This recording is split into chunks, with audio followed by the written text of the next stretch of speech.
Hello నమస్తే, నేను journalist Srinivas. ఈరోజు న్యూస్ అనాలిసిస్లో ముందుగా ప్రజాశక్తి పేపర్ చూద్దాం. లూలుకు విజయవాడ పాత బస్టాండ్ అట, విద్యాధరపురం డిపో కూడా రాష్ట్ర ప్రభుత్వం కసరత్తు, ఆర్టీసీకి గొల్లపూడి వద్ద ప్రత్యామ్నాయ స్థలం, పలారం లెక్క పంచుతుండు. అయిపోయింది. విజయవాడ నడిబొడ్డున దాదాపు 6 ఎకరాల స్థలంలో ఉంటుందట విజయవాడ బస్టాండ్.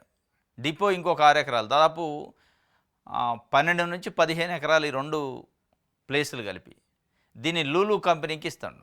ఈ మధ్యకాలంలో లూలు కంపెనీ అధినేత వచ్చి చంద్రబాబు నాయుడు గారితో మీటింగ్ అయ్యిండు. ఆయన్ని కారు దాకా సాగనంపిండి చంద్రబాబు నాయుడు గారు. అప్పుడే అనుకున్నాం ఇదేదో టెండర్ ఉంది అక్కడ విశాఖపట్నం ఎక్కడ అని. విశాఖపట్నం అయిపోయింది, అక్కడ పలహారం మంచిండు, ఇక్కడ పలహారం మంచుతుండు. ఏంది అంటే అక్కడట పెద్ద షాపింగ్ మాల్ కట్టి నిరుద్యోగులకు ఉద్యోగ కల్పన చేస్తారట లూలు వాళ్ళు. కాబట్టి మేము వాళ్ళకి అప్పనంగా ఈ భూమిని అప్పజెప్తున్నాం అని చెప్తున్నారు.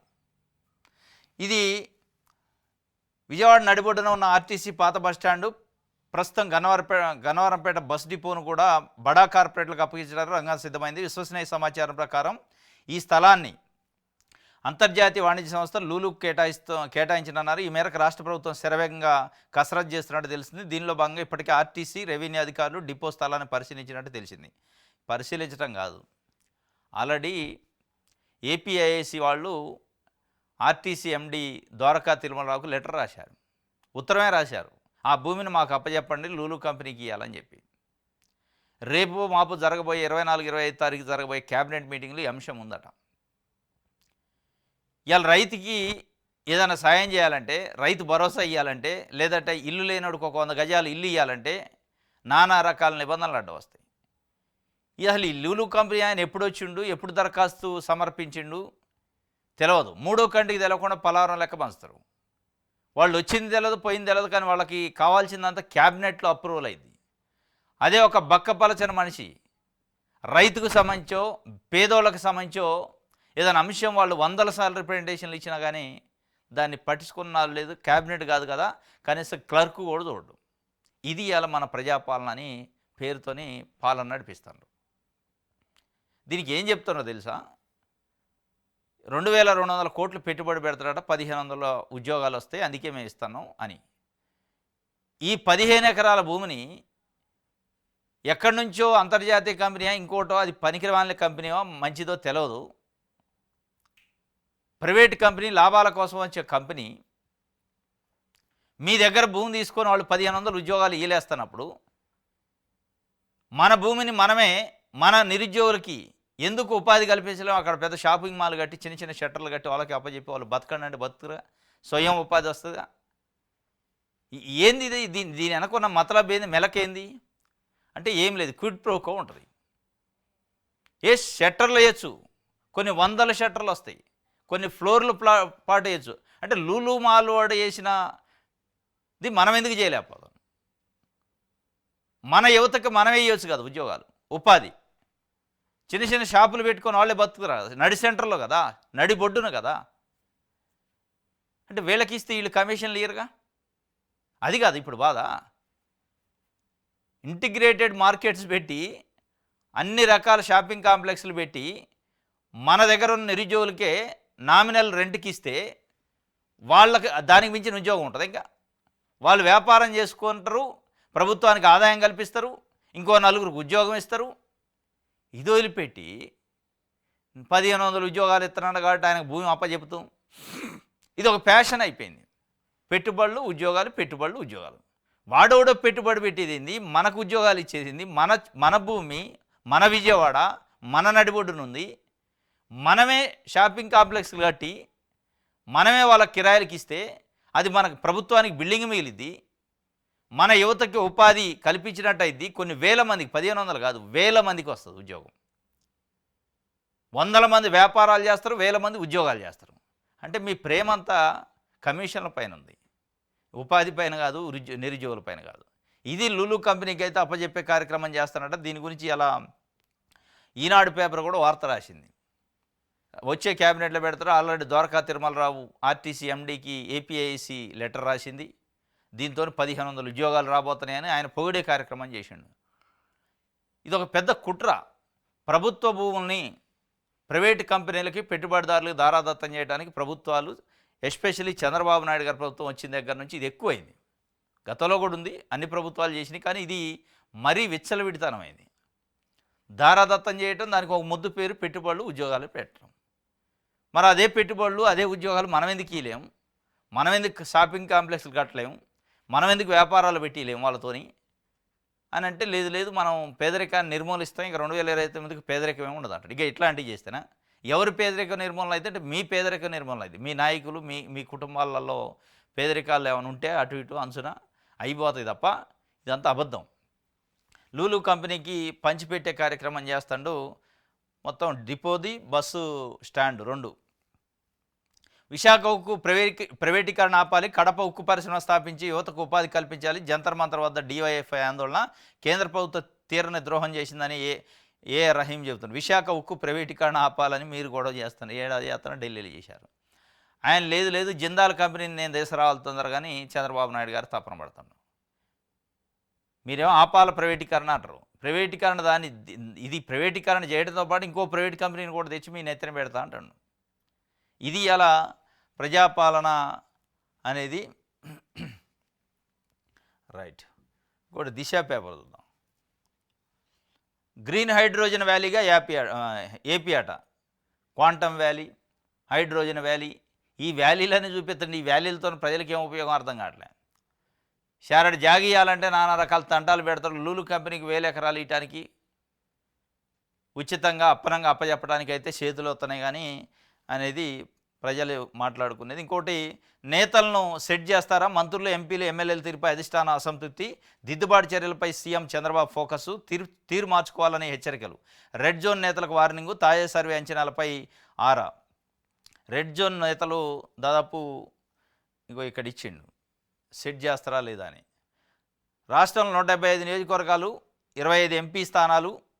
2024లో జరిగిన సార్వత్రిక ఎన్నికల్లో కూటమి ప్రభుత్వం 164 నియోజకవర్గ ఎమ్మెల్యే స్థానాలు, 21 పార్లమెంట్ స్థానాల్లో భారీ విజయం సాధించి ప్రభుత్వాన్ని ఏర్పాటు చేసింది. దాని తర్వాత ఎమ్మెల్యేలు, ఎంపీల పట్ల ప్రజల తీరు ఎలా ఉంది, రాష్ట్ర వ్యాప్తంగా అధికార కూటమిపై ప్రజాభిప్రాయం ఎలా ఉందన్న దానిపై సర్వే సంస్థలు సర్వే చేపట్టాయి. ఇప్పటికే రైస్ సంస్థ తన జాబితాను విడుదల చేసింది. ఈ జాబితా సోషల్ మీడియాలో వైరల్ అవుతుంది.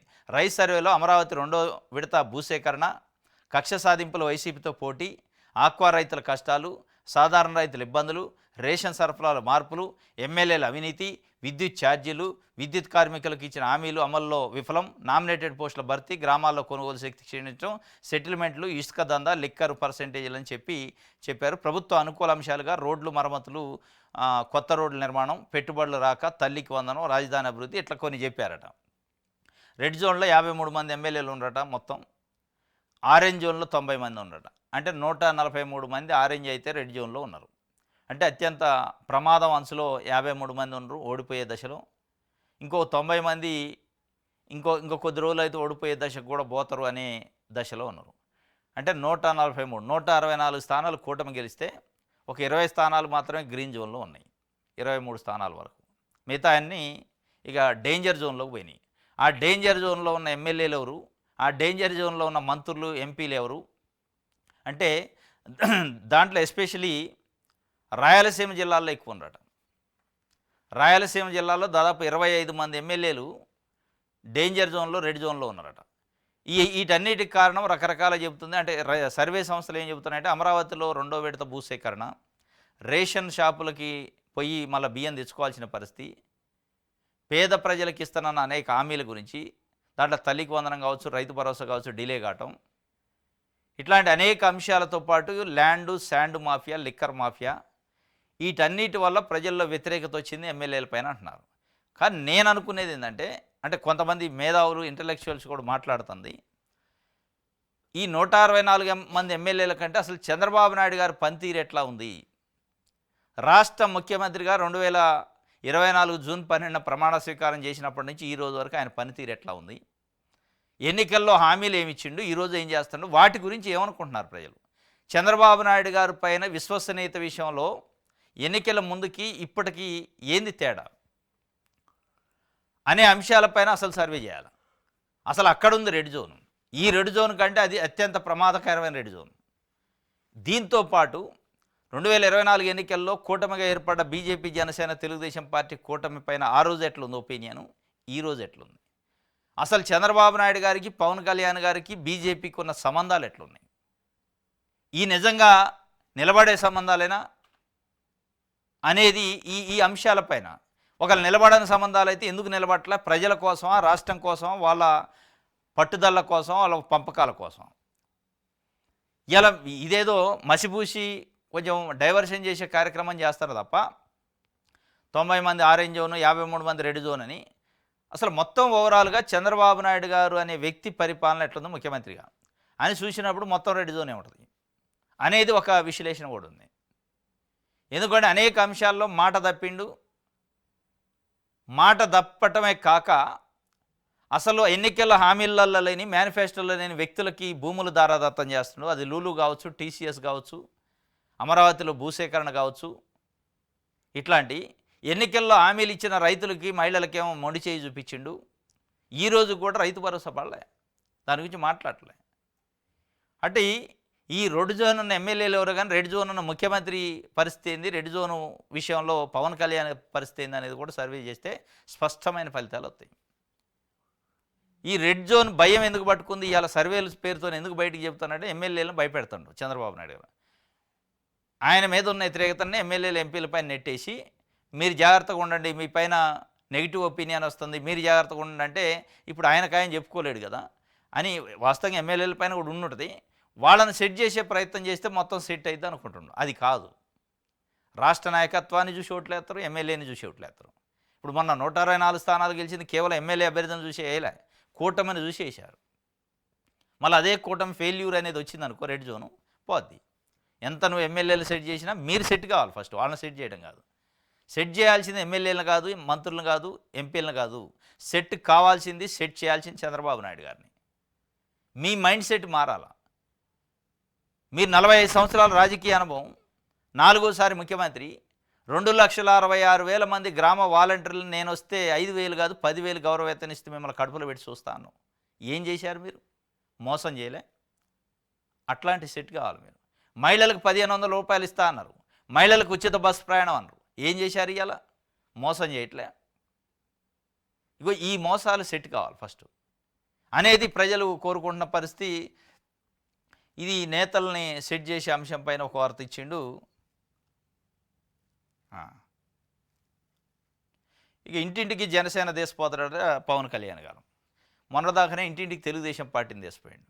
ఇప్పుడు జనసేన గుర్తొచ్చి ఇప్పుడు కూడా అదట సెప్టెంబర్లో అట.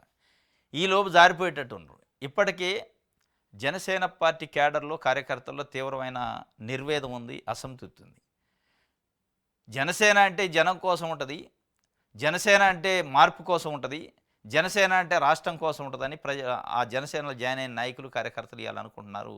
జనసేన రాష్ట్రం కోసం, జనం కోసం కాదు, చంద్రబాబు నాయుడు గారు కోసమే పనిచేస్తున్నట్టు అనిపిస్తుంది అనేది ఒక అసంతృప్తి స్టార్ట్ అయింది. దీంతో ఇప్పుడు ఈ కొత్త కార్యక్రమం జనసేనని ఇంటింటికి జనసేన అంట. ఇప్పుడు దేశపోతే ఏం సుఖం? మీరు ఒకసారి తెలుగుదేశం పార్టీని చంద్రబాబు నాయుడు గారిని దేశపోతారు. ఇప్పుడు ఇంటింటికి జనసేన అని మీరు పైన స్టేట్ లెవెల్లో ప్రెస్ మీట్ పెట్టి చంద్రబాబు నాయుడు గారికి మనం 15 ఏళ్ళు పనిచేయాల్సిందే, మనకి ఇష్టం ఉన్నా లేకపోయినా ఎవరు నోరెత్తొద్దు అని ఒకవైపు చెప్పుకుంటూ మళ్ళీ ఇంటింటికి జనసేన అంటే ఎవరు నమ్ముతారా? మీరు ఇంటింటికి జనసేన అంటే మీరు ఇండిపెండెంట్గా, పొలిటికల్గా ఉంటే మిమ్మల్ని నమ్ముతారు. మీరు ఒకవైపు ఊడిగం చేయాలి, చంద్రబాబు నాయుడు గారే ముఖ్యమంత్రి 15 ఏళ్ళు, ఆయన్నే ముఖ్యమంత్రి చేయాలి, మనం ఆయన కోసమే పనిచేయాలి, అవసరమైతే ఆయన గెలవడం కోసం ఇంకొకరిని ఓడియాలి, మనమైతే గెలవద్దని చెప్తుంది. ఆయన పదే వైఎస్ఆర్సీపీని ఓడియాలి, మనం గెలవాలంటలే. వైఎస్ఆర్సీపీని ఓడియాలి, చంద్రబాబు నాయుడు గారిని గెలిపించాలి. మనం ఏం చేయాలి? భుజాలు కాయలు కాసేదాకా మోయాలి మీరు అని చెప్తుండు. అన్నాక మీరు ఇంటింటికి జనసేన అన్న, ఊరూరికి జనసేన అన్న ఉపయోగం ఏముంటుంది? ఉపయోగపడదు కదా. అనేక అంశాలు, ఇలా కీలకమైన అంశాలు ప్రజలు ఎదురు చూస్తున్నారు. జనసేన పార్టీ ఏమైనా స్పందిస్తుందేమని. ఒక్కదానిపైన కూడా స్పందించట్లే. అనేక అంశాలు ఉన్నాయి. బనకచర్లు ఉంది, 81,000 కోట్ల రూపాయలతోని అది నిరుపయోగం అయింది, ఉపయోగపడని ప్రాజెక్టు. ఇప్పటికే రాష్ట్రం అప్పుల్లో ఉంది. ఇంకో గుదిబండను ఎందుకు పెడతారని మేధావులు చెప్తున్నారు, కమ్యూనిస్ట్ పార్టీలు చెప్తున్నాయి. దానిపైన మీ స్టాండ్ ఏంది? ఇంటింటికి జనసేన తర్వాత మీ స్టాండ్ ఏంది? మీ పార్టీ స్టాండ్. ఇవాళ లూలు కంపెనీలకి, టీసీఎస్లకి భూములు దారాదత్తం, మీ స్టాండ్ ఏంది? ఇలా అమరావతిలో 44,000 ఎకరాల భూమిని సేకరించాలంటున్నారు. మీ స్టాండ్ ఏంది? ఎందుకు బయటకు చెప్పలేరు? మీరు పొలిటికల్ పార్టీయా లేదా మఠమా మీది? లోపల లోపల మాట్లాడుకోవడానికి.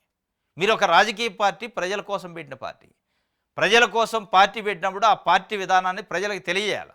ప్రతి అంశం పైన రోజువారీగా జరిగే రాజకీయ పరిణామాల్లో ప్రభుత్వాలు తీసుకునే నిర్ణయాలు వాటిపైన మీ పార్టీ స్టాండ్ ఏందో చెప్పాలి. లేదు లేదు నా స్టాండు చంద్రబాబు నాయుడు గారు ఏం చెప్తే అదే నాదంటే ఇక నువ్వు ఇంటింటికి తీసిపోయి సుఖమే ఉంది. కాబట్టి పవన్ కళ్యాణ్ గారు మారాల్సింది ఏంటంటే మీరు సెట్ చేసుకోవాలి. మిమ్మల్ని మీరు ఫస్ట్ మీ మైండ్ సెట్ని సెట్ చేయాలి. మీ కార్యకర్తలు మిమ్మల్ని అభిమానించే వాళ్ళు ఏం కోరుకుంటున్నారో ఫస్ట్ అది ఆలోచించండి. అది చేయకుండా మీరు అసలు ఒక స్థాయిలో అయితే జనసేన పార్టీకి సంబంధించిన కార్యకర్తలు, కోర్ కార్యకర్తలు అసలు మనకు సపరేట్ పార్టీ ఎందుకు రా నాయన, అందులో కలిపితే అయిపోద్ది కదా. ఊరికి ఆయనకి భజన చేసే వాళ్ళు మనం ఒక పార్టీ ఆయన ఒక పార్టీ కాకుండా ఈ రెండు కలిసి దాంట్లో పెడితే అయిపోద్ది, తెలుగుదేశం పార్టీ అంటే అయిపోద్ది కదా అనే ఒక పద్ధతిలోకి వచ్చింది. అంటే ఒక సిచ్యువేషన్ అది క్రియేట్ చేసిండు. అది ఎవరో చేయలే, జనసేన నాయకుడే చేసిండు పవన్ కళ్యాణ్ గారు. అప్పుడప్పుడు 3 నెలలకు ఒకసారి వచ్చి మాట్లాడుతూ ఉంటాడు. లేదు లేదు మనం చాలా ఇది ఉండాలా, చంద్రబాబు నాయుడు గారి విషయంలో గట్టిగా ఉండాలా, పని చేయాలి, మనం భుజాలు కాయలు కాసేదాకా పనిచేసి ఆయన మళ్ళీ కుర్చీలో కూర్చోబెట్టాలా, 15 సంవత్సరాల పాటు మనమే ఆయన్ని కూర్చోబెట్టాలంటాడు. ఇది ఇవాళ జరుగుతుంది. ఒకవైపు చంద్రబాబు నాయుడు గారు కొడుకు నిలబెట్టి చేసే కార్యక్రమం, యోగా డే అని, అమరావతి పునర శంకుస్థాపన అని, వాటిలలో ఆయనకి ఇచ్చిన ఎలివేషను, యాడ్లలో ఆయనకి ఇచ్చిన ఫోటోలు. నిన్న పార్లమెంటరీ పార్టీ సమావేశం జరిగితే పక్కనే కూర్చుండు లోకేష్ గారు. మరి ఆయనకి ఏమవుదా ఉందో నాకు తెలుసు. జనరల్ సెక్రటరీ తెలుగుదేశం పార్టీకి ఆయన ఒక్కడే ఉండడు, ఇంకా చాలామంది ఉంటారు జనరల్ సెక్రటరీలు. ఇగో ఈ ఎలివేషన్ ఆయన చేస్తాడు. నీ ఎలివేషన్ వాళ్ళని ఎలివేట్ చేయడానికి ఉంది. మీ ఎలివేషన్ ఏముంది? అది చూసి పాపం జనసేన పార్టీ కార్యకర్తలు గుండెలు బాదుకుంటున్నారు. ఏం చేస్తాడు, ఏం కథ అని. ఇప్పుడు ఇంటింటికి అంటాడు. మరి ఎవరింటికి పంపిస్తాడు? చంద్రబాబు నాయుడు గారి ఇంటికి పంపిస్తారా, లేదంటే నిజంగా జనాల ఇంటికి పంపిస్తారా చూడాలి. రైట్. ఆంధ్రజ్యోతి చూద్దాం. జగన్తో జాగ్రత్త, ఆరితేరిన నేరగాడు, ఢిల్లీ స్థాయిలో ఈ విషయం ఎండగట్టండి. రాజకీయ ఎదురుదాడిలో వెనకబడుతున్నారు, రాష్ట్రానికి నిధులు సాధన కృషి చేయండి. ప్రాజెక్టులపై నిరంతర సంప్రదింపులతోనే ఫలితాలు, కేంద్రం నుంచి ఉపాధి నిధులు అలాగే తెచ్చాం. స్థానిక వివాదాల్లో ఎవరు జోక్యం చేసుకోవద్దు. టీడీపీ పార్లమెంటరీ పార్టీ సమావేశంలో ముఖ్యమంత్రి చంద్రబాబు దిశానిర్దేశం. జగన్తో జాగ్రత్తగా అని చెప్పిండట, అది ఒక్కటే వినపడదు ఆంధ్రజ్యోతికి. ఏ విషయంలో జాగ్రత్త చెప్పిండంటే అని చెప్తూ ఇంకోటి రాజకీయ ఎదురుదాడిలో వెనకబడుతున్నారని చెప్పిండట ఎంపీలకి చంద్రబాబు నాయుడు గారు. వాళ్ళు వెనకబడ్డం, మీరు వెనకబట్టలేదు, మీరు ఫుల్ రాస్తున్నారు. ఆంధ్రజ్యోతి ఏబిఎన్ ఛానల్లో తెలుగుదేశం పార్టీ కోర్ కార్యకర్తలు, ఎంపీలు, ఎమ్మెల్యేల కంటే ఎక్కువ కష్టపడుతుంది జగన్ పైన ఎదురుదాడి చేయడానికి. దాంట్లో డౌట్ లేదు. కానీ ఎవరు నమ్మట్లేదు. కానీ ఆంధ్రజ్యోతి అంటే అది పనికిరాని పత్రిక కింద కొంతమంది, చాలామంది, ఎక్కువ మెజారిటీ ప్రజలు ఓహో ఇదే ఆ పత్రిక, ఇది చంద్రబాబు నాయుడు గారు చేతి పత్రిక అనే కాడికి వచ్చింది. ఇక జగన్తో జాగ్రత్త అంటాట. దేనికి జాగ్రత్త అంటే ఆయన చెప్పిన ఇక ఏడు ఎలివేషన్ చూడండి. ఈ ఫోటో చూస్తే గమ్మత్తుగా ఉంటుంది. ఇగో ఏడు రాసిండు. శుక్రవారం రోజు జోరు వానలో తెలుగుదేశం పార్టీ పార్లమెంటరీ పార్టీ సమావేశానికి గొడుగు వేసుకొని వస్తున్న ముఖ్యమంత్రి. యాడ్ నుంచి వస్తాను రెడీలో ఉన్నాడు ఆయన. ఏంది మరి ఈ ఎలివేషన్, ఈ ప్రచారం? జనాలు కనీసం ఏమనుకుంటారు, నవ్వుకుంటారు అని కనీసం ఇంగిత ఉండాలిగా. చంద్రబాబు నాయుడు గారట జోరు వానలో పార్లమెంటరీ పార్టీ సమావేశానికి వస్తుంటే మనం చూసి చప్పట్లు కొట్టాలి. అది చంద్రబాబు నాయుడు గారా, జగన్మోహన్ రెడ్డి ఎవరైనా వాళ్ళ కాన్వాయ్ ఉంటుంది, కారు పోర్టుకో దాకపోద్ది, పైన పక్క అప్పే ఉంటుంది, ఒక సినుగు నీళ్ళు పడవు. ఇది కావాలని ఫోటో కోసం దిగినట్టుంది. ఆ ఫోటోను ఆంధ్రజ్యోతిలో వేయటానికే దింపినట్టుంది. మరీ ఇంత దారుణమా? పొడుచుకొని చేస్తారా నాయన జనం ఈ ఫోటోలు చూసి. మొన్న ఈ మధ్య ఏదో 1 year అయిన సందర్భంగా కొంతమంది ఇంటర్వ్యూలు చేశారు. ఏబిఎన్ ఛానల్, TV5, ఈ మహా న్యూస్ అయినా వాళ్ళ ఇంటర్వ్యూలలో ఇంటర్వ్యూ చూస్తే చాలామంది పాపం ఈ మందు తాగేటోళ్ళు మందు తాగి కిక్కెక్క ఆగమాగమయ్యారట చాలామంది. నిజం. పంటి బిగిన రాష్ట్రాన్ని కాపాడుతుండు రాజకీయ దురంధరుడు. అసలు ఈ ఇంటర్వ్యూ ఏముంటుంది ఇక అందులో? పొగడ్తలతోని పొగిడిన తర్వాత ఇంటర్వ్యూ ఏముంటుంది? ఇక అట్లే ఉంది ఇది కూడా. పంటి బిగువుతోని చంద్రబాబు నాయుడు గారు రాష్ట్రాన్ని కాపాడుతున్నట్ట. ఇప్పుడు కూడా జోరు వానలో వచ్చి రాష్ట్రాన్ని కాపాడటానికి వస్తున్నట్టు ఈ ఆంధ్రజ్యోతి పేపర్ వేసింది. ఈ ఫోటో చూశాక ఇందులో ఏం వార్తలు ఉంటాయి, మనం ఏం ఆశించవచ్చు అనేది మనకు అర్థమైపోతుంది. ఇది ఈరోజు జరుగుతుంది. ఇక అసలు విషయంలోకి పోతే జగన్‌తో జాగ్రత్త అన్నాడు. దేనికి జాగ్రత్త? అంటే వైఎస్ వివేకానంద రెడ్డి గారినట జగన్మోహన్ రెడ్డి గొడ్డలతోని చంపి దాన్ని చంద్రబాబు నాయుడు గారి మీద ఎట్టడానికి ప్రయత్నం చేసిండట. మరి గొడ్డలతోని చంపాక మరి దాదాపు 6 ఏళ్ళు అయిపాయే. మరి ఎందుకు ఆయన్ని అరెస్ట్ చేయట్లే? గొడ్డలతోని చంపింది మీకు తెలుసు, మీ దగ్గర ఫోటోలు, వీడియోలు ఉన్నట్టే కదా అంత స్పష్టంగా చెప్తుండ్రటే. మీరు చూసి వచ్చినట్టే చెప్తున్నా. మరి ఎందుకు అప్పుడు మీరే ప్రభుత్వం అండి, ఇప్పుడు వచ్చి కూడా 1 ఇయర్ అయింది కదా. గొడ్డలతోని చంపిండు అని 5 ఏళ్ళు ఆయన ముఖ్యమంత్రిగా ఉన్నప్పుడు అంటారు. ఇప్పుడు నువ్వు ముఖ్యమంత్రి అవుతారు, మీరు తెసిపోయి లోపటేయచ్చు కదా. ఎవరు వద్దన్నారు? ఆ ఫోటోలు వీడియోలు చూపించి గొడ్డలతో చంపుతుంటే నేను ఫోటోలు తీసినా అని చెప్తే అయిపోద్ది కదా.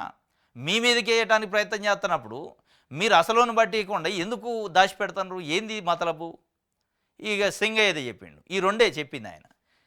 బాబాయినే గొడ్డలతో చంపి మన మీదకే నెట్టడానికి ప్రయత్నం చేసిండు, మనం నిలువరించలేకపోయినా మనం ఫెయిల్ అయినాం ఆ విషయంలో అంటుండు. ఇక సింగయ్యదట తొక్కిచ్చి చంపి మన మీదనే నెట్టడానికి ప్రయత్నం చేసిన అన్నాడు. ఆ ప్రయత్నం ఏందో జనం అంతా 5 కోట్ల మంది ఆంధ్రప్రదేశ్ ప్రజలు చూశారు పాపం. జగన్మోహన్ రెడ్డి పర్యటన రోజు సింగయ్య ఇష్యూ పైన స్వయంగా జిల్లా ఎస్పీ సతీష్ గారు ప్రెస్ మీట్ పెట్టి జగన్మోహన్ రెడ్డి కాన్వాయ్కి ఆ సింగయ్య మృతికి సంబంధం లేదు, అది వేరే వెహికల్ కింద పడి చనిపోయింది ఆయన, దానికి సంబంధించి ఆ వెహికల్ని సీజ్ చేసిన, వెహికల్ డ్రైవర్ని అరెస్ట్ చేసినాం, స్టేషన్ బెయిల్ ఇచ్చి పంపినాం అని స్పష్టంగా మీడియా సమావేశం పెట్టి మరీ చెప్పిండు ఆయన. 4 రోజుల తర్వాత ఏమైంది? మారిపోయింది. లేదు సింగయ్యని అట్టేట చెబుతూ నువ్వు జగన్మోహన్ రెడ్డి తొక్కిచ్చిండి అని చెప్పాల్సింది నువ్వు అనవసరంగా అడావుడి చేసి దాన్ని ఏదో ఒక రకంగా నువ్వే చెప్పినావు కదా, నువ్వే మార్చి పడేసి చెప్పి నువ్వేం చేస్తావో నాకు తెలియదని ప్రభుత్వ పెద్దలు చెప్పినట్టుంది. ఇక మరి ఆ గొడ్డల కేసు కూడా ఇదే కథయం, గొడ్డల కేసు కూడా ఇదే ఉంటుంది. మీరు ఎప్పుడైతే సింగయ్య మృతిని జగన్మోహన్ రెడ్డికి అంటగట్టి జగన్మోహన్ రెడ్డి తొక్కిచ్చి చంపిండని చేయడానికి ప్రయత్నం చేశారో మీరు, మీ మీడియా, అప్పుడే వివేకానంద రెడ్డి హత్య కూడా ఏం జరిగి ఉంటుంది అనేది స్పష్టంగా ప్రజలకు అర్థమైపోయింది. మీరు ఎంత గొడ్డలన్నా ఎంత ఇదన్నా ఇలా గొడ్డలు అంటే మరి ఆ గొడ్డలతో కొట్టిన ఆయన్ని చంపిన ఆయన్ని ఎందుకు వదిలేస్తారు? వదిలేదు కదా. ఇది జగన్తో జాగ్రత్త అంటుండే, జగన్తో కాదు మీతోని జనం జాగ్రత్తగా ఉండాల్సిన పరిస్థితి వచ్చింది. ఇవాళ చంద్రబాబు నాయుడు గారితో జాగ్రత్తగా ఉండాలని ప్రజలు అనుకునే పరిస్థితికి మీరు తెచ్చుకుంటున్నారు. ఎందుకంటే అమరావతి పేరుతో ఆల్రెడీ 55,000 ఎకరాలు తీసుకొని మళ్ళీ ఒక 44,000 ఎకరాలు టెండర్ పెడితే పవన్ కళ్యాణ్ ఆపిండి అంటున్నారు. అది నిజమా అబద్ధం తెలియదు. లేదంటే ఇంకా గుంజుకుంటారు. ఇదే 2024 ఎన్నికలకు ముందు చంద్రబాబు నాయుడు గారు ఆయన మోసే ఇట్లాంటి పత్రికలు, టీవీ ఛానల్ ఏం చెప్పినా జగన్మోహన్ రెడ్డి మాలోకి వెళ్తే మీ భూములు ఉండవు, మొత్తం గుంజుకుంటాడు అన్నారు. ఆల్రెడీ గుంజుకుంటే ఇక అయిపోతాయి, ఆయన దగ్గరే ఉన్నాయి, మీ కాగితాలన్నీ ఆయన దగ్గరే ఉన్నాయని చెప్పారు. ఎంత అబద్ధం చెప్పారంటే వాటితో పాటు కలెక్టర్ ఆఫీసులు, ఎంఆర్ ఆఫీసులు, ఎండీ ఆఫీసులు, గవర్నమెంట్ ఆఫీసులన్నీ ఆల్రెడీ తనఖాలు ఉన్నాయి, అయిపోయినాయి, తనఖా పెట్టిండి అన్నారు. మరి తనఖా పెట్టిన వాటిలోనే ఇవాళ ఆఫీసులు నడుతున్నాయి. నిజంగానే మీరు తనఖా పెట్టుంటే తనఖా పెట్టించుకున్నోడు మరి ఊకొట్టరా? ఆ పేరు చెప్పి మీరు ఇవాళ గుంజుకుంటున్నారు ప్రజల భూములు, రైతుల భూములు. జగన్మోహన్ రెడ్డి గుంజుకుంటాడు మళ్ళీ గెలితే అని చెప్పి మీరు గెలిచి ఇవాళ రైతుల భూములు గుంజుకునే ప్రయత్నం చేస్తున్నారు, ప్రభుత్వ భూములు ప్రైవేట్ వాళ్ళకి అప్పచెప్పే ప్రయత్నం చేస్తున్నారు. ఇది స్పష్టంగా కనపడుతుంది అనేది ప్రజలు మాట్లాడుకుంటున్నారు. ఇది ఒక వార్త. దేవుడికి కష్టాలు వచ్చినట్టు ఆలయ భూములకు ఈకేవైసీ అని ఉంటుంది, అంటే ఎండోమెంట్ ల్యాండ్స్కి ఈకేవైసీ చేయాలంటే ఆధార్ నెంబర్ ఉండాలి. ఆధార్ నెంబర్ టెంపుల్కి ఉండదు. అది పెద్ద కష్టాలు వచ్చినట్టు దానికి ఒక టెక్నికల్ ఇష్యూ వచ్చింది. ఇదే సందు చూసి మళ్ళీ రాజకీయ నాయకులు అవన్నీ భూములు కాజేసే అవకాశం ఉంటుంది. కాబట్టి ప్రభుత్వం దీనిపైన సీరియస్గా ఉండాలి. అధికారులైన కనీసం దాన్ని ఆ ఈకేవైసీని ఎట్ట చేయాలి, ఏం కథ అనేది చూసుకోవాలి. ఆ ట్రస్ట్కో సొసైటీ పేరు మీద ఏమన్నా ఆధార్ కార్డు వచ్చే అవకాశం ఉంటుందో చూసుకొని దానికి ఏమైనా ఎగ్జామ్షన్ తీసుకోనన్నా కేంద్ర ప్రభుత్వంతో మాట్లాడి చేయకపోతే ఈకేవైసీ పేరుతో ఇది కాలేదు కాబట్టి పలారం లెక్క కాజేసే కార్యక్రమం ఉంటుంది ఆలయ భూములు. రైట్. నగదు దొరికితే దోషిన, ఆ డబ్బు ఎవరు ఎప్పుడు ఎలా పెట్టారో తేల్చలేదు. అంతర్గత విచారణ మొత్తం లోపాలమయం, వాదన చెప్పుకునేందుకు సమయం ఇవ్వలేదు. హైకోర్టు జడ్జిపై విచారణకు ఆదేశించే అధికారం సీజీఐకి లేదు. సుప్రీంలో జస్టిస్ వర్మ పిటిషన్ వేసిండు. నగదు దొరికినంత మాత్రం నేను దోషిని అవుతున్నా అంటుండు. ఇంకా అసలు ఎవడికి చెప్పుకోవాలి ఈ దేశంలో? ఆయన ఒక న్యాయమూర్తి, హైకోర్టు న్యాయమూర్తి జశ్వంత్ వర్మ. ఆయన ఇంట్లో 100 కోట్ల రూపాయలు దొరికినాయి, సగం సగం గాలిన డబ్బులు. కమిటీ వేస్తే కమిటీ కూడా చెప్పింది నిజమే డబ్బులు ఉన్నాయని. అరే నా ఇంట్లో నగదు దొరికితే నన్ను దొంగ ఎట్లా అంటారు? ఆ డబ్బులు ఏమని వచ్చినాయి చెప్పాలని నువ్వే చెప్పాల్సింది. ఎవరు చెప్తారు? మీరు కదా చెప్పాల్సింది.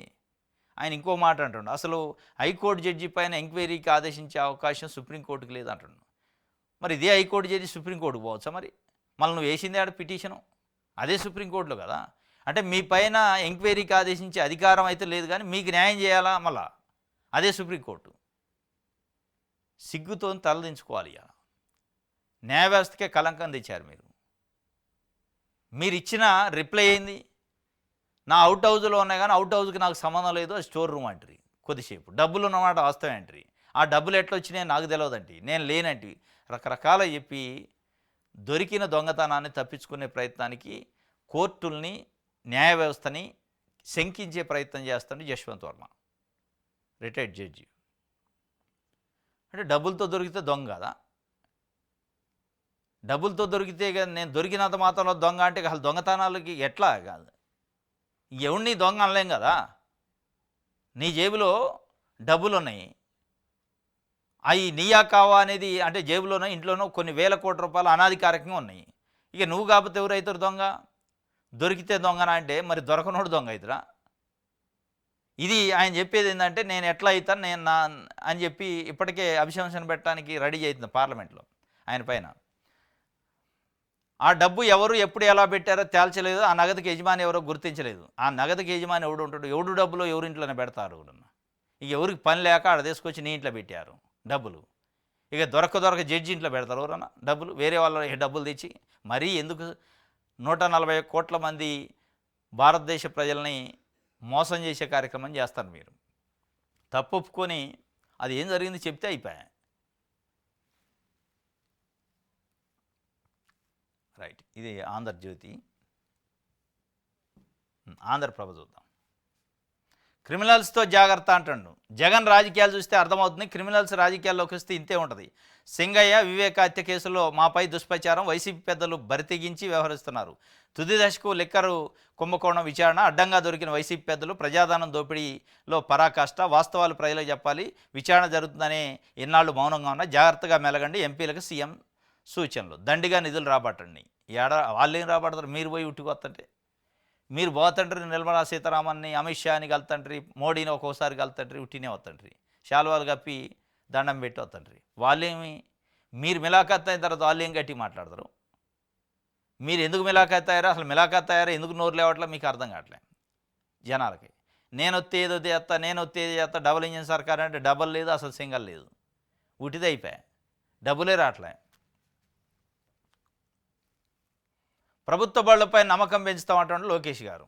ఎట్ట మీ పిల్లగాని పంపిస్తాను ఏమన్నా, మీ కొడుకు అండ్ల చదువుతుండా, ఎట్లా నమ్మకం కలిగిస్తారు? ప్రభుత్వ బళ్ళపై నమ్మకం కల్పిస్తాం, ప్రభుత్వ బళ్ళు అద్భుతంగా ఉన్నాయి, ఇవన్నీ ఉట్టు స్టేట్మెంట్లు జనాలు మోసం చేయడానికి, పబ్లిక్ని మోసం చేయటం. మీరు నిజంగానే మోసం చేయకపోతే నమ్మకం కల్పించాలంటే మీకు నిజంగా నమ్మకం ఉందా? మీరు ఎవరినో నమ్మకం కల్పించడం, మీకు నమ్మకం ఉందా? మీ వ్యవస్థ పైన మీకు నమ్మకం ఉంటే మీతో పాటు విద్యాశాఖ మంత్రిగా ఉన్న మీతో పాటు మీ పిల్లలతో పాటు కింది దాకా ఉన్న టీచర్ల పిల్లలు ఎక్కడ చదువుతున్నారు? ఇవాళ గుండెల మీద చేసుకొని చెప్పండి, చదవట్లా ప్రైవేట్ స్కూళ్ళలో? మీతో పాటు మీ పిల్లోడు ఎక్కడ చదువుతుండే? ఇవాళ నీ కొడుకు మీ సెక్రటరీలు, విద్యాశాఖ సెక్రటరీలు, ఐఏఎస్ ఆఫీసర్ల పిల్లలు, మీ టీచర్లు అంటే గవర్నమెంట్ టీచర్ల పిల్లలు ఎక్కడ చదువుతున్నారు? ఇవాళ ఎవరికి చెవులు పూలు పెడతారు, ఎవరిని మోసం చేస్తారు? ఇంకా ఎన్నాళ్ళు? మీ వ్యవస్థ పైన ఫస్ట్ మీకు నమ్మకం తెచ్చుకోండి, ప్రజలకు నమ్మకం కలిగించడం. ప్రభుత్వ బళ్ళ పైన నమ్మకం పెంచుతాం అంటుండు, మీకే నమ్మకం లేదు, ఇంకోటికి ఎట్ట పెంచుతారు మా నమ్మకాలు? ఇదంతా ఉట్టి ముచ్చట. ప్రభుత్వ స్కూళ్ళు, ప్రభుత్వ హాస్పిటళ్ళ పైన మీకు 1% కూడా నమ్మకం లేదు. నిజంగానే నమ్మకం ఉంటే మీ పిల్లలు అందులో చదవాలి, నిజంగానే నమ్మకం ఉంటే మీరు మీ కుటుంబ సభ్యులు ప్రభుత్వ ఆసుపత్రిలో చూయించుకోవాలి. హెల్త్ ప్రాబ్లం వస్తే చూస్తారు ఎవరన్నా? కాదు, ఎందుకు ఉట్టికి మాటలు చెప్పడం, మోసం చేయటం? చంద్రబాబు మీరు విజ్ఞులు, సీఎం లిఫ్ట్ను రద్దు చేయండి. ఈయన మన ముఖ్యమంత్రి, తెలంగాణ ముఖ్యమంత్రి రేవంత్ రెడ్డి గారు వాళ్ళ కాలేజీ గురువుని బతిలాడుతున్నాడు. చంద్రబాబు మీరు పూజ్యులు, విజ్ఞులు, గౌరవనీయులు, ఆపండి అంటున్నాడు. మీరు ఒక రాష్ట్రానికి ముఖ్యమంత్రి, ఆయన ఒక రాష్ట్రానికి ముఖ్యమంత్రి. దీంట్లో పూజ్యులు, విజ్ఞులు, గౌరవనీయులు అవి ఉండవు. మీ డిమాండ్లు మీ, వాళ్ళ డిమాండ్లు వాళ్ళవి. ఆయన అడుగుతుండు, ఏదో రాయలసీమ లిఫ్ట్నట రద్దు చేయండి అట. ఎట చేస్తాడు ఆయన? ఆంధ్రప్రదేశ్కి ముఖ్యమంత్రి, వాళ్ళకి సంబంధించిన రాయలసీమ లిఫ్ట్ని నువ్వు రద్దు చేయమంటే చేస్తాడు? ఇంకేమన్నా అయ్యేది ఉంటే మన తెలంగాణకు సంబంధించి ఇక్కడ మీ తెలంగాణ రాష్ట్రంలో ఉన్న లిఫ్ట్లో ప్రాజెక్టులో రద్దు చేయండి అని ఆయన కోరే అవకాశం ఉంటుంది. అది సహజంగా జరిగేది కదా. ఆ రాష్ట్రానికి ముఖ్యమంత్రి, ఆ రాష్ట్రానికి సంబంధించిన ప్రాజెక్టు రద్దు చేయండి అంటే, నువ్వు రద్దు చేయమంటే ఎట్లా రద్దు చేస్తారు? ఇప్పుడు మీరు చేస్తారా తెలంగాణ రద్దు చేయమంటే? అట్లా ఆయన కూడా చేయడు. ఈ కాదు మీ పూజ్యులు, విజ్ఞులు, గౌరవనీయులు మీకు ఉన్న సంబంధాలు 2 రాష్ట్రాల ముఖ్యమంత్రులు ఇవ్వాలి. ఆంధ్రప్రదేశ్కి 5 కోట్ల మందికి ఆయన ప్రతినిధి చంద్రబాబు నాయుడు గారు, మీరు తెలంగాణకి 4 కోట్ల మంది ప్రజలకు ప్రతినిధి. మీరు అట్లా బిహేవ్ చేయాలి తప్ప మీ గురు శిష్యుల బంధాన్ని, కాలేజీ గురువు బంధాన్ని మీరు ప్రజల మీద రుద్దే ప్రయత్నం చేయొద్దు దయచేసి రేవంత్ రెడ్డి గారు. రైట్.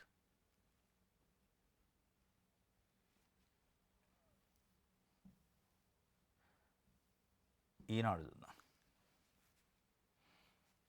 అమరావతిలో గ్రీన్ హైడ్రోజన్ వ్యాలీ వస్తట. అమరావతిలో ఇప్పటికే చాలా వ్యాలీలు వచ్చినాయి. ఈ వ్యాలీలు మొత్తం ప్రజల భూములు గుంజుకోవడానికి వ్యాలీలు ఉన్నట్టుగా ప్రజలకు ఏం ఉపయోగపడతలే. క్వాంటమ్ వ్యాలీ, హైడ్రోజన్ వ్యాలీ, ఇంకేందో వ్యాలీ, ఈ వ్యాలీలన్నీ ఇడిపోతాయి మరి అని ఇక భవిష్యత్తులో మనం చూడాలి. బిగ్ బాస్ను నిందితుడిగా చేరుస్తారా? మద్యం కుంభకోణం కేసులో నేడు ఛార్జ్షీటు. ఇక బిగ్ బాస్ని చేరుస్తారంటే మీరు చేరుస్తూనే ఉన్నారు ఆల్రెడీ. ఈనాడు, ఆంధ్రజ్యోతి ఆల్రెడీ చేర్చినాయి. ఇప్పుడు రేపు ఒకవేళ ఛార్జ్షీట్లో చేరకపోతే వాళ్ళని ఇప్పుడు తప్పుపట్టే అవకాశం ఉంది. సిట్ని ఏం దర్యాప్తు చేశారా మీరు? ఆయన పేరు ఎందుకు పెట్టలేక? ఆయన పేరు పెట్టినప్పుడు అది ఎంక్వైరీ కాదంటారు. అంటే మీకు నచ్చిన పేరు పెట్టాలాడ. మీరు అనుకున్న పేర్లు అందులో ఉంటేనే అది ఎంక్వైరీ అన్నట్టు, అది సిట్ అన్నట్టు, అది మంచిగా చేసినట్టు. లేదంటే అవుటే. ఇక బిగ్ బాస్ ఎవరో పేరు పెట్టారు. ఆ బిగ్ బాస్ను చేర్చిన దాకా వీళ్ళు వదిలిపెట్టరు. వాళ్ళు చేర్చరు. చేర్చాలంటే ఎవిడెన్స్ కావాలి. వీళ్ళు ఈనాడు, ఆంధ్రజ్యోతి చెప్పినట్టు చేరితే వాళ్ళు బదనాం అవుతారు కదా. కాబట్టి విజయవాడలో లూలుమాలు గవర్నర్ పేట 2 డిపో స్థలంలో ఏర్పాటు చేసిన గొల్లపూడి ఆర్టీసీకి ప్రత్యామ్నాయ భూమి అని చెప్పి ఈనాడు పేపరు అప్పనంగా అప్పచెప్తుండట లూలు కంపెనీకి. ఇది ఒక వార్త ఈనాడు. ఎస్, ఇది ఈరోజు న్యూస్ అనాలిసిస్. రేపు తాజా వార్తలతో తిరిగి కలుసుకుందాం. Thank you.